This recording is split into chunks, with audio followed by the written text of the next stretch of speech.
Assalamualaikum warahmatullahi wabarakatuh. Subhanallah walhamdulillah wala ilaha illallah wallahu akbar. Allahumma sholli ala Muhammad wa ala ali Muhammad. Dipancarluaskan langsung dari Jalan Jenderal Sudirman nomor 1 Kompleks Masjid Darussalam Sangatta Kutai Timur. Suada 91,1 FM Radio Informasi dan Inspirasi Keluarga. Alhamdulillah sahabat suada, hari ini edisi Selasa 8 Sya'ban 1444 Hijriah atau bertepatan dengan tanggal 28 Februari 2023. Sahabat siar Anda Bang Darda kembali dapat menyapa sahabat di Inspirasi Sore. Baik sahabat saudara, kita awali jumpa kita dengan mengucapkan basmalah bismillahirrahmanirrahim. Apa kabarnya sahabatku semua? Semoga senantiasa sehat ya, selalu berbahagia dan dalam lindungan Allah Subhanahu wa taala. Amin ya robbal alamin. Ya sahabat saudara, di sore hari ini kembali kita akan menelusuri jejak Islam Nusantara, kali ini di Yogyakarta, tepatnya di Masjid Kauman, dan kita akan menelusuri juga Ahmad Dahlan. Seperti apa sahabat suada? Yuk kita simak, tetap stay tune di 91,1 FM Radio Informasi dan Inspirasi Keluarga.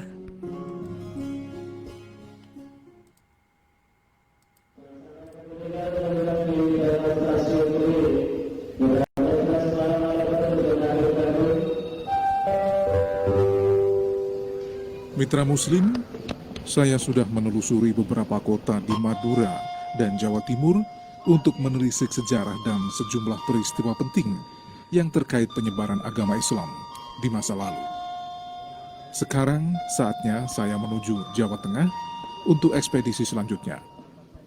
Dari Kediri, saya naik kereta api menuju Yogyakarta.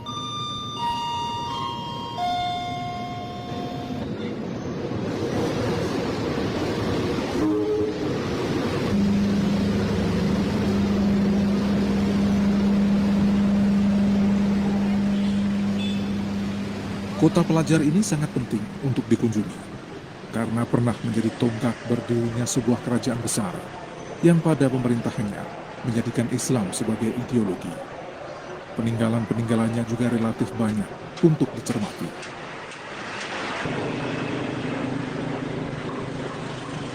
Pilihan pertama saya ketika berada di Jogja adalah Masjid Gede Kauman, karena masjid kuno ini pernah menelurkan sosok istimewa dalam sejarah Islam di Indonesia. Letak Masjid Gede Kauman berada tak jauh dari Keraton Yogyakarta, tepatnya di sebelah barat, di samping alun-alun utara. Secara administrasi, masjid ini berada di Kampung Kauman, Kelurahan Ngupasan, Kecamatan Gondomanan, Kota Yogyakarta. Sejarah keberadaan Masjid Gede Kauman tak lepas dari Keraton Kasultanan Yogyakarta sebagai kerajaan Islam dalam perundingan Giyanti tahun 1755.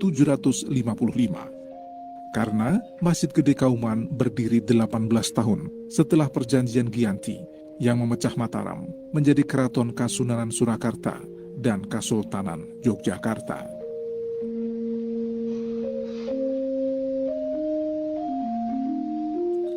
Pada Ahad Wage 29 Mei 1773 Masehi atau 6 Rabiul Akhir 1187 Hijriah, Masjid Gede Kauman dibangun oleh Sultan Hamengkubuwono I bersama Kiai Fakih Ibrahim Diponingrat yang saat itu menjabat penghulu keraton pertama dan Kiai Wiryokusumo sebagai arsiteknya.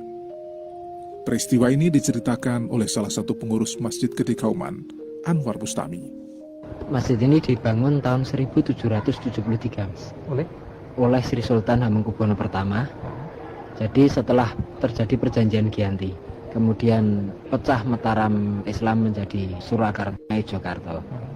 Kemudian didirikanlah sebuah kerajaan Ngayogyakarta Diningrat. Dalam aturan yang berlaku waktu itu, bahwasanya kalau mendirikan Kesultanan Islam itu harus disertai dengan masjid induknya. Maka didirikanlah dengan nama Masjid Gede. Bangunan Masjid Gede Kauman ini memang unik. Atapnya tumpang tiga, dengan mustaka yang mengilustrasikan daun kluih dan gada. Sistem atap tumpang tiga ini mempunyai makna kesempurnaan hidup bagi 3 tahapan kehidupan manusia, yaitu syariat, makrifat, dan hakikat. Masjid ini bentuk bangunan utama itu dinamakan namanya tajuk teplok, seperti lampu minyak. dengan harapan bahwasanya masjid itu sebagai penerang kan. Dan atap bersusun 3, mustaka di atas itu ada daun kluwih, kemudian kembang gabus dan gada. Itu simbol urutannya dari bawah itu yaitu dari syariat, hakikat, makrifat.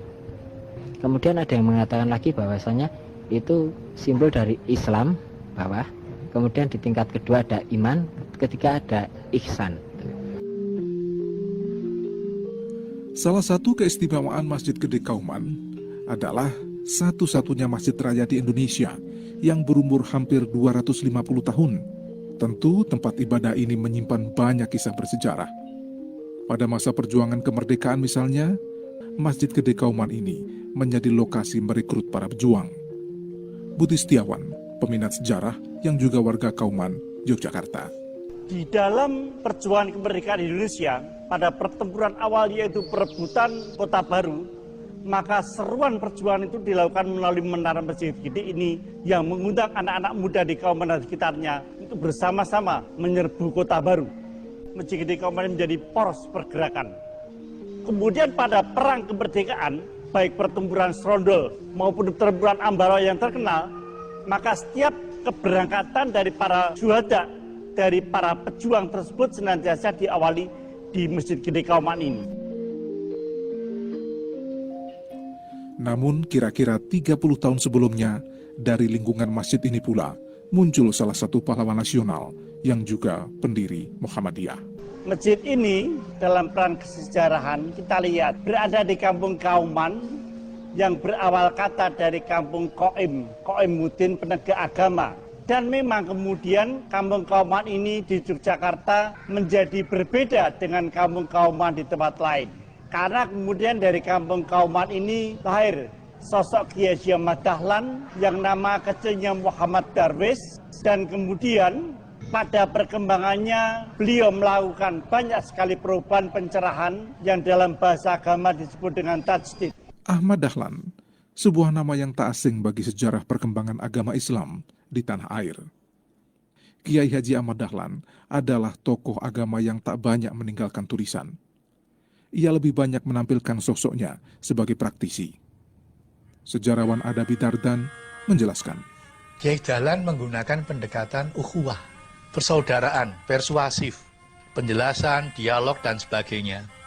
Bahwa Ahmad Dahlan itu tidak suka konflik dalam arti frontal, tapi selalu bisa ngomong. Pada waktu itu, Kiai Dahlan sering dikatakan Kristen alus, ya, orang yang sudah keluar dari Islam dan sebagainya. Tetapi Kiai Dahlan tetap istiqomah, bahwa apa yang saya sampaikan ini adalah benar. Dan ada dasarnya dalam kitab Quran dan Sunnah. Maka ketika Kiai Dahlan ditanya apakah Pak Kiai tidak membuat kitab, maka Kiai Dahlan mengatakan kitab yang baik sekali adalah Quran dan yang menjelaskan adalah Sunnah. Pegang itu dua itu sudah bisa menyelamatkan. Sejarah mencatat, Ahmad Dahlan adalah salah satu tokoh Islam yang pemikirannya sangat revolusioner waktu itu, yakni berhasil melakukan pembaruan pendidikan pesantren yang bertujuan untuk menciptakan individu soleh dan mendalami ilmu agama, serta pendidikan sekolah model Belanda yang mempelajari ilmu pengetahuan umum.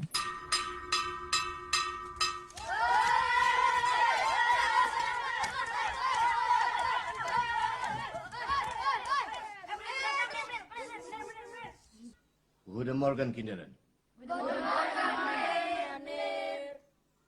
Kiai Haji Ahmad Dahlan berpendapat, tujuan pendidikan yang sempurna adalah melahirkan individu yang utuh, menguasai ilmu agama dan ilmu umum, material dan spiritual, serta dunia dan akhirat. Hal ini diceritakan cucu Kiai Haji Ahmad Dahlan, Siti Hadiroh Dahlan. Orang yang berilmu itu derajatnya ditinggikan. Tapi kok kita ini kok belajarannya kok sampai sekarang seperti ini hanya. Sehingga beliau bersikeras mendirikan sekolahan. Biar antara agama Islam dan umum dan ini seimbang. Seperti iman dan ilmu itu seimbang begitu. Nah.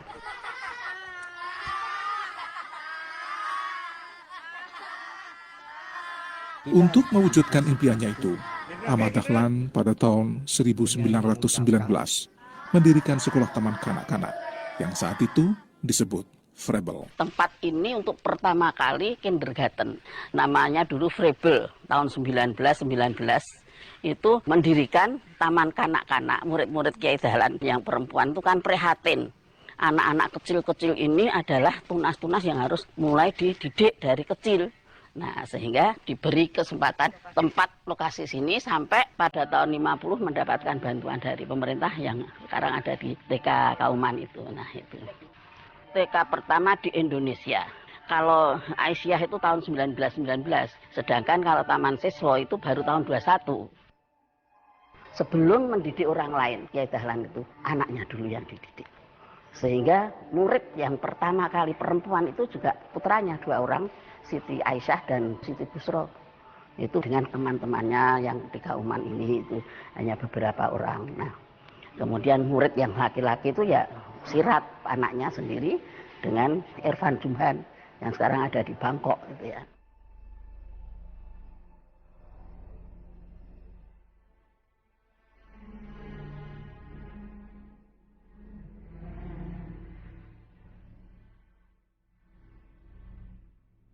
Ahmad Dahlan lahir di Kampung Kauman, Yogyakarta, 1 Agustus 1868.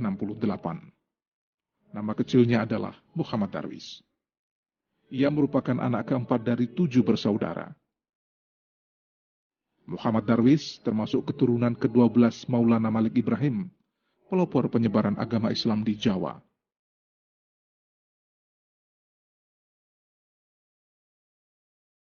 Muhammad Darwis dibesarkan di lingkungan yang sangat agamis, Kauman, sebuah kampung dengan pengaruh agama Islam yang sangat kuat.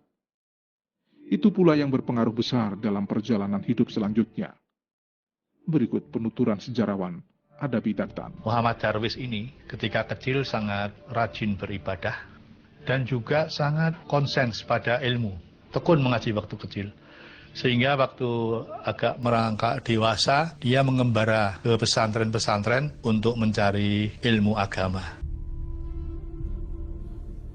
Umur 15 tahun, Muhammad Darwis pergi haji dan tinggal di Mekah selama 5 tahun.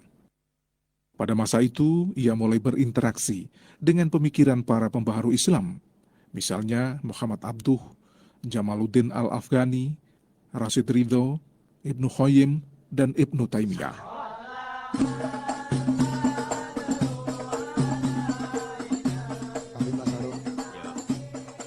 Ketika pulang kembali ke Jogja tahun 1888, ia berganti nama menjadi Ahmad Dahlan.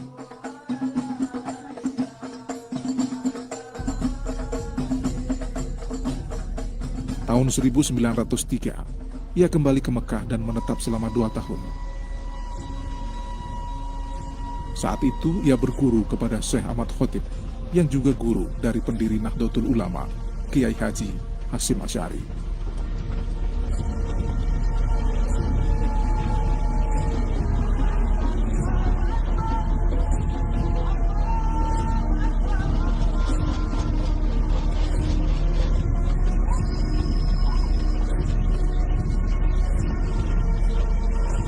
Labbaik Allahumma labbaik.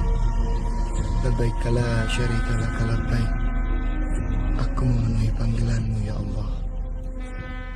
Dengan maksud mengajar agama, tahun 1909, Kiai Dahlan masuk Buti Utomo, organisasi yang melahirkan banyak tokoh-tokoh nasionalis.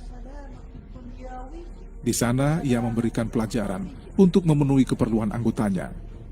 Pelajaran yang diberikan sangat berguna bagi anggota Buti Utomo, sehingga para anggotanya menyarankan agar Kiai Dahlan membuka sekolah sendiri yang diatur rapi dan didukung oleh organisasi yang bersifat permanen.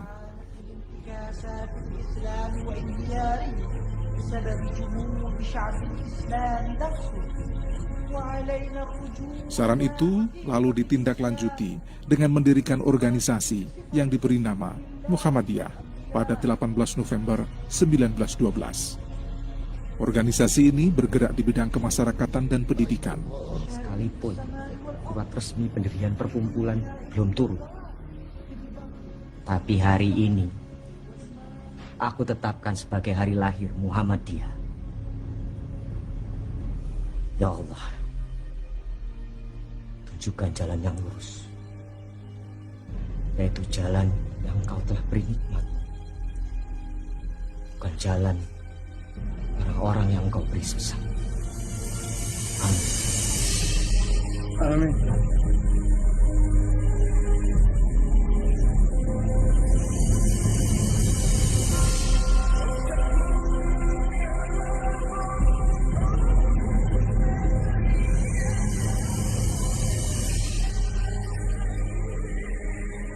Pada bidang pendidikan, Ahmad Dahlan mereformasi sistem pendidikan dengan mendirikan sekolah-sekolah agama yang memberikan pelajaran pengetahuan umum serta bahasa Belanda.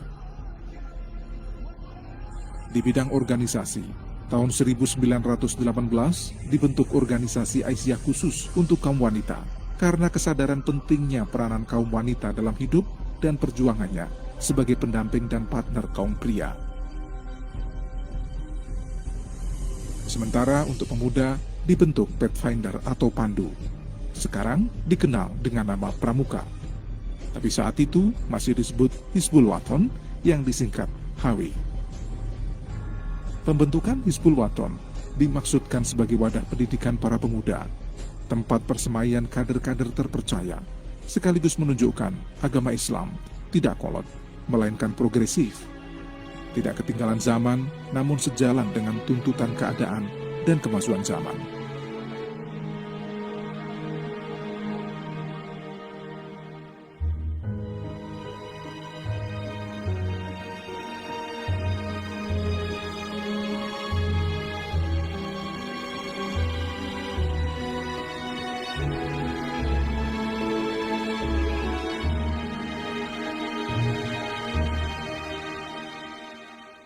(23 Februari 1923), Kiai Haji Ahmad Dahlan wafat saat berumur 66 tahun.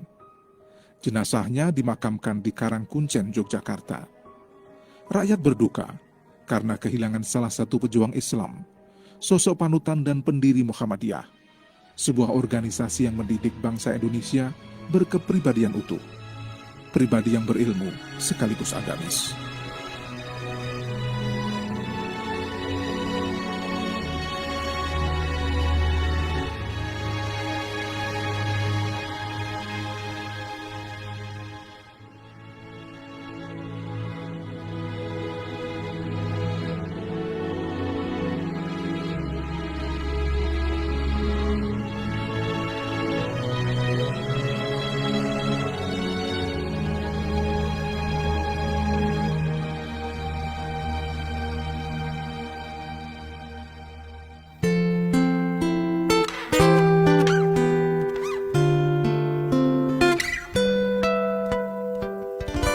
Suara Darussalam.